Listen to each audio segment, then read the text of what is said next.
Hello, welcome back to our channel. আজকে চলে গিয়েছিলাম আমার বিয়ের কেনাকাটা করতে। হ্যাঁ, বিয়ে অনেক দিন আগেই হয়ে গেছে, বাট ভিডিওটা শেয়ার করা হয়নি। তো আজকে থেকে ভাবছি ভিডিওটা পুরো কন্টিনিউ শেয়ার করব। তো আজকে আমি চলে গিয়েছিলাম বিয়ের সমস্ত বেনারসি এইসব কেনাকাটা করতে।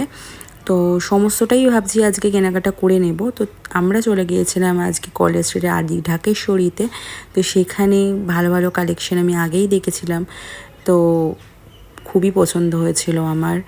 আর এখানে খুব ভালো ভালো কালেকশন ছিল বেনারসি, মেনলি বিয়ের বেনারসির অনেক অনেক কালার ছিল।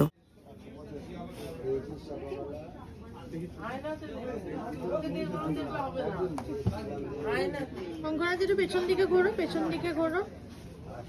এটা খুবই ভালো লাগছে।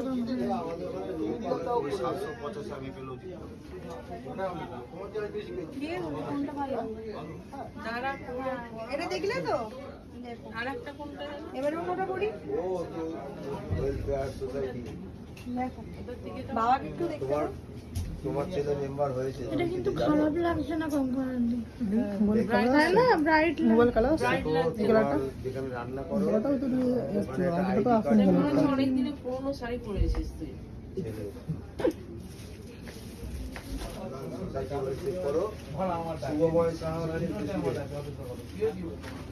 কঙ্কনাদি একবার ঘোরো।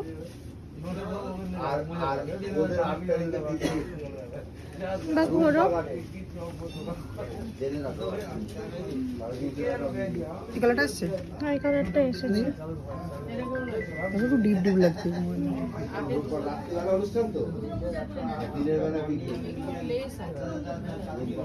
এটা বেশি ভালো লাগছে, বলবো না?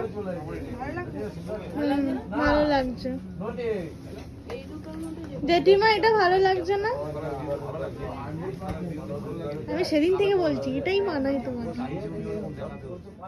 যে কটা শাড়ি পরে পরে দেখলাম, এই শাড়িগুলোর মধ্যেই আমি একটা শাড়ি চুজ করে নিয়েছি। আর এদের স্টাফদের ব্যবহার অত্যন্ত ভালো, অত্যন্তই ভালো। দেন আমি চলে গেছিলাম রিসেপশনের শাড়ি চুজ করার জন্য। আমার বেশিক্ষণ টাইম লাগেনি রিসেপশনের শাড়ি চুজ করতে, বাট ওরা ঢেলে ঢেলে শাড়ি দেখিয়েছে, অনেক শাড়ি দেখিয়েছে, বাট আমার টাইম খুব একটা বেশি লাগেনি। আমি শাড়ি চুজ করে নিয়েছিলাম। তো আমি ওই দিনই দুটো শাড়ি সিলেক্ট করে নিয়েছিলাম আর আমার পছন্দ হয়ে গিয়েছিল। তত্ত্বের জন্য কিছু শাড়ি ছিল যেগুলো তত্ত্বে দেওয়া হবে, তো সেগুলো আমরা ওই দিনকেই কিনে নিয়েছিলাম, কারণ বারবার আসা তো সেটা পসিবল নয়। তো ওগুলো আমরা কিনে নিই। অ্যান্ড দেন আমার দুপাট্টাটা কাস্টমাইজ করে করাতে হলো, কারণ আমার শাড়ির কালারটা, বেনারসির কালারটা একটু অন্য কালার, তো তাই জন্য। দেন আমরা চলে গিয়েছিলাম সৌভিকের পাঞ্জাবি টাঞ্জাবি এগুলো কিনতে। তো সেই ভিডিওটা পরে আসছে নেক্সট পার্টে, তো দেখতে থাকো, সাথে থাকো। টাটা।